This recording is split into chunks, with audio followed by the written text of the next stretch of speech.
Bonjour les enfants et bienvenue à l'école du dimanche. J'espère que vous vous portez à merveille. Moi également, je me porte bien avec la monitrice Arlette. Bonjour les Alors, enfants. pour commencer notre moment, notre culte de ce jour, nous allons chanter avec la monitrice Arlette. On bat les mains.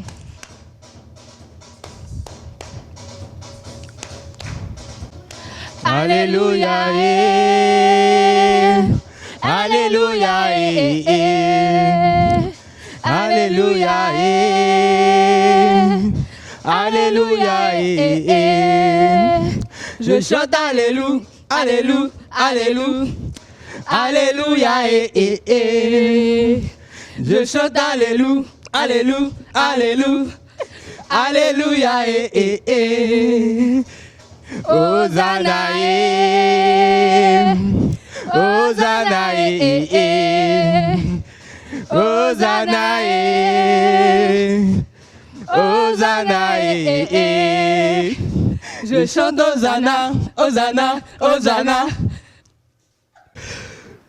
Merci beaucoup à la monitrice Alette qui vient de nous apporter la joie au cœur. Chers enfants, nous sommes vraiment heureux aujourd'hui d'être avec vous.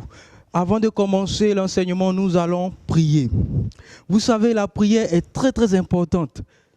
La prière est très importante. C'est pourquoi j'espère que pendant tout ce temps, vous priez à la maison. Même si vous ne venez pas à l'église, à l'école du dimanche, j'espère que vous priez. Je vous encourage à demeurer dans la prière parce que sans la prière, on ne peut rien avoir, on ne peut rien faire. C'est pourquoi tu vas fermer légèrement les yeux et tu vas prier avec moi. D'abord, tu vas dire merci à papa. Je vous ai appris à l'école du dimanche dans les sections que Dieu il est notre Père. C'est pourquoi quand nous prions, disons Père. Vous avez compris? Donc on ferme les yeux. Et on dit merci à notre Père pour tout ce qu'il a fait pour toi. Regarde, il y a des enfants qui sont à l'hôpital. Il y a des enfants qui n'arrivent même pas à avoir, il ne serait-ce que 100 francs pour manger chaque jour. Mais toi, Dieu te fait la grâce de manger, de dormir et de te réveiller en pleine santé. Tu vas lui dire merci. Élève la voix et prie avec moi. Merci éternel notre Dieu, notre Père. Toi qui es dans les cieux, toi qui prends soin de tes enfants. Oui papa, c'est toi aujourd'hui qui as permis que nous soyons là encore ce dimanche pour te servir, pour te louer. Que l'honneur et la gloire te reviennent. Merci pour la santé que tu as donnée à nos parents. Merci pour la santé que tu as donnée à nos moniteurs. Merci pour la santé que tu as donnée à nos amis. Merci pour notre pays, la Côte d'Ivoire, qui est en paix. Que la gloire et l'élévation te reviennent au nom de Jésus. Amen. Chers enfants, tu as dit merci à ton Père, tu as été reconnaissant. Dieu est content. Sache que le cœur de Dieu est vraiment heureux. C'est pourquoi maintenant, tu vas demander pardon. Parce que regarde, Dieu, je suis sûr que durant cette semaine-là, tu n'as pas été comme Dieu le voulait. Tu n'as pas respecté tes parents, tu n'as pas respecté tes amis, tu as fait des choses qui vont à l'encontre de la volonté de Dieu. C'est pourquoi tu vas te mettre à genoux. Regarde, ce n'est pas parce que c'est en ligne que tu vas c'est pas parce que tu es à la maison, tu vas penser que ne te distrais pas. Mais fais comme si tu es en section. Mets-toi à genoux comme tu as l'habitude de le faire. Et tu vas demander humblement pardon à ton Père. Élève la voix et prie avec moi. Seigneur, nous sommes des pécheurs. Nous avons péché contre toi dans nos pensées, dans nos paroles et dans nos actes. Oh Dieu Tout-Puissant, aie pitié de nous, aie compassion de nous. Ne nous châtie pas selon nos péchés, mais délivre-nous de tout mal. Oh Papa, la Bible nous dit que toi, tu ne gardes pas ta colère à toujours. Seigneur, aie pitié de tous tes enfants. Aie pitié de tous tes enfants qui nous suivent en ce moment. Aie pitié de tous tes enfants qui suivent ce culte avec nous en ce moment et pardonne leurs péchés et garde leur cœur afin que leur cœur soit préservé du mal au nom de Jésus-Christ. Que le sang de Jésus-Christ le lave, les purifie à jamais. Au nom de Jésus, nous avons prié. Amen. Maintenant, sache que le Seigneur Jésus, il est miséricordieux et il pardonne nos péchés. C'est pourquoi maintenant, tu vas réclamer l'Esprit Saint afin que le moment que nous allons passer dans la présence de Dieu soit un moment extraordinaire. La Bible dit que sans l'Esprit Saint, on ne peut rien faire. Ok? Donc tu vas fermer les yeux et tu vas élever tes mains comme ça, comme moi. Et tu vas dire, Seigneur, nous avons besoin de ton esprit pour qu'il dispose nos cœurs, afin que la parole, l'enseignement que nous allons recevoir en ce jour, que nous puissions retenir, que nous puissions obéir, appliquer cet enseignement dans le nom de Jésus-Christ. Prends la possession de notre moniteur et parle au travers de lui pour que nous puissions entendre la voix de notre Père. Au nom de Jésus, nous avons prié. Amen. Chers enfants, je suis encore tout heureux parce que nous venons de prier. Nous allons passer à notre enseignement. Notre enseignement de ce jour va porter sur le thème suivant. Le Saint-Esprit produit des miracles. Le Saint-Esprit produit des miracles. Et cet enseignement est tiré du livre des Actes des Apôtres, le chapitre 5, du verset 12 jusqu'au verset 16.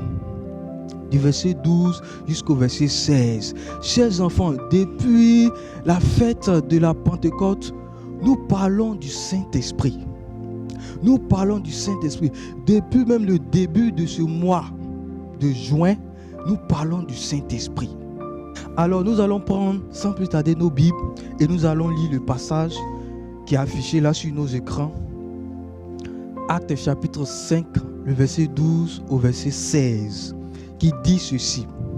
Beaucoup de miracles et de prodiges se faisaient au milieu du peuple par les mains des apôtres.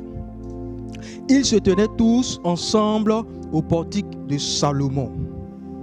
Et aucun d'eux n'osait se joindre à eux, mais le peuple les louait hautement. Le nombre de ceux qui croyaient au Seigneur, hommes et femmes, s'augmentait de plus en plus. En sorte qu'on apportait les malades dans les rues et qu'on les plaçait sur des lits et des couchettes, afin que, lorsque Pierre passerait, son ombre au moins couvrit quelques-uns d'eux. La multitude accourait aussi des villes voisines à Jérusalem, amenant des malades et des gens tourmentés par des esprits impurs, et tous étaient guéris. Tu vas répéter après moi. Et tous étaient guéris. Merci beaucoup d'avoir lu ce verset-là avec moi. Tu vas te disposer pour entendre cet enseignement. Tu vas te disposer pour entendre cet enseignement. Alors, chers amis, pour mieux comprendre notre thème, nous allons définir les mots essentiels qu'il contient. C'est-à-dire, nous allons donner un sens à ces mots. Nous allons dire le sens de ces mots. Nous avons comme mot essentiel dans notre thème Saint-Esprit. Alors, le Saint-Esprit, je vais rapidement passer là-dessus et je vais vous dire comment est-ce qu'on peut comprendre facilement le Saint-Esprit. Et pour mieux comprendre le Saint-Esprit, chers amis, suivez avec moi ceci. À l'école, nous avons appris que l'eau a 3 états ou 3 formes. L'état liquide, c'est-à-dire l'eau que nous buvons chaque matin ou chaque jour. L'eau à l'état solide, c'est-à-dire les glaçons qu'on met dans les jus. Et l'eau à l'état gazeux. Alors l'eau à l'état gazeux, vous savez, c'est la vapeur. Lorsqu'on prépare, la vapeur qui sort de la nourriture chaude. Ainsi, l'eau à l'état liquide, l'eau à l'état solide, l'eau à l'état gazeux, forment l'eau. C'est-à-dire un seul élément qui est l'eau. Et c'est la même chose pour notre Père, notre Dieu. Il est le Dieu, le Père, c'est-à-dire le Créateur de toutes choses. Il est le Dieu, le Fils, c'est-à-dire notre Seigneur Jésus-Christ qui nous a sauvés, qui s'est livré à la croix pour nous sauver, pour nous délivrer de nos péchés. Et il est le Dieu, le Saint-Esprit, notre force, notre consolateur. Ces 3 sont une seule et même personne, Dieu, notre Père.